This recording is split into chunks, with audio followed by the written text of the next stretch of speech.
Let me tell you about the most embarrassing thing I ever did. I drove to a therapist's office 3 times in 1993 and sat in the parking lot for an hour each time, too ashamed to go inside. What if someone sees me? What if word gets out? What if people think I'm weak? Jordan did the exact same thing in Atlanta last month. Drove to therapy, sat in his car, and drove home without going in. But here's what finally got both of us through that door. The text message Jordan sent to his friend before finally going inside, and the prayer I whispered in my car before walking in. Both messages said the exact same thing about what we were really afraid of. See, we think therapy shame is about weakness. We think it's about admitting you can't handle your problems. But what I learned from Jordan's story is that therapy shame is really about fear. Fear of being judged, fear of being vulnerable, fear of discovering things about yourself that you're not ready to face. Let me take y'all back to 1993. I'm 36 years old, my comedy career is starting to take off, but inside, I'm falling apart. I'm dealing with a divorce, financial stress, and a depression so deep I can barely get out of bed some mornings. My doctor,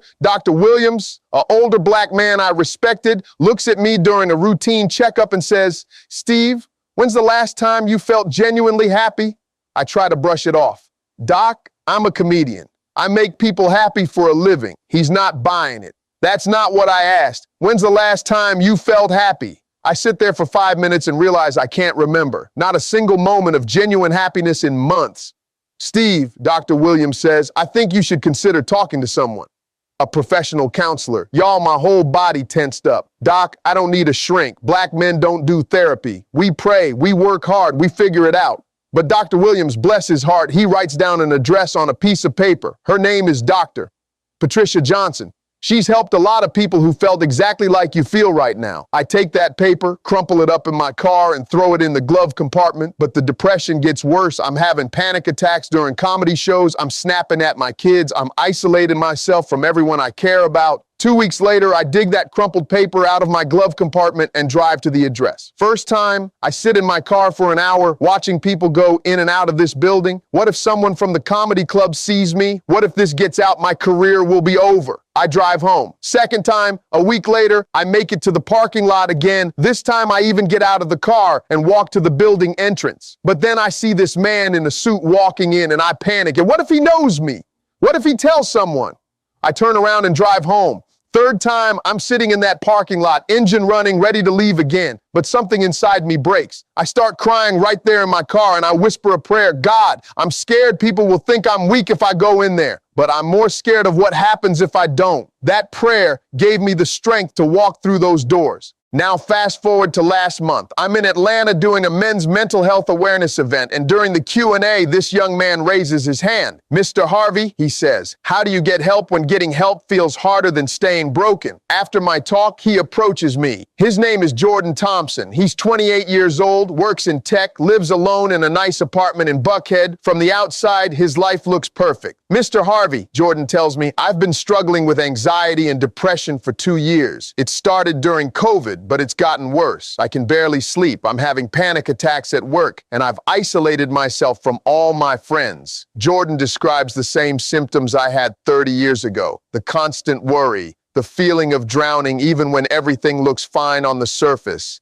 the exhaustion that sleep doesn't cure. "My doctor recommended therapy 6 months ago," Jordan says. "He gave me a list of therapists and told me it would help, but every time I try to make an appointment, I freeze up." Jordan tells me about his 3 failed attempts to go to therapy, and y'all, it's like hearing my own story all over again. First time, I made an appointment with Dr. Sarah Mitchell. Great reviews, specializes in anxiety. I drove to her office, sat in the parking lot for an hour, and left. I kept thinking, what if someone from work sees me? What if they think I can't handle pressure? Second attempt 2 months later, Jordan makes it to the building, even walks to the elevator, but he sees another young professional getting on the elevator and panic hits. I thought, what if he works for a client company? What if word gets back that I'm in therapy? What if they think I'm unstable? He turns around and leaves. Third attempt, just last month. Jordan sits in his car outside the therapy office, having what he describes as a full panic attack about going to therapy for his panic attacks. The irony wasn't lost on me. Jordan says. I was having anxiety about getting help for my anxiety. But then Jordan does something that breaks my heart and gives me hope at the same time. He pulls out his phone and shows me a text message he sent to his best friend Marcus before finally walking into that office. The text reads, "About to go into therapy. Scared people will think I'm weak, but I'm more scared of staying broken." Y'all, I nearly fell out of my chair. That text was almost word for word the same prayer I whispered in my car 30 years ago. What happened next? I ask him. I walked in, Jordan says, and it was the best decision I've ever made. Now let me tell you what I told Jordan, because this is the lesson that changed my whole relationship with mental health. See, what both Jordan and I figured out is that therapy shame isn't really about therapy. It's about how we define strength. We've been taught that strong people don't need help, that successful people figure things out on their own, that asking for support is admitting defeat. But here's what both of us learned. The strongest people are the ones brave enough to say, I need help. The most successful people are the ones smart enough to use every tool available to them. The most courageous people are the ones willing to be vulnerable enough to heal. When I finally walked into Dr. Johnson's office in 1993, she said something that changed my perspective forever. Steve, you wouldn't be embarrassed to see a doctor for a broken leg. Why are you embarrassed to see a doctor for a hurting heart?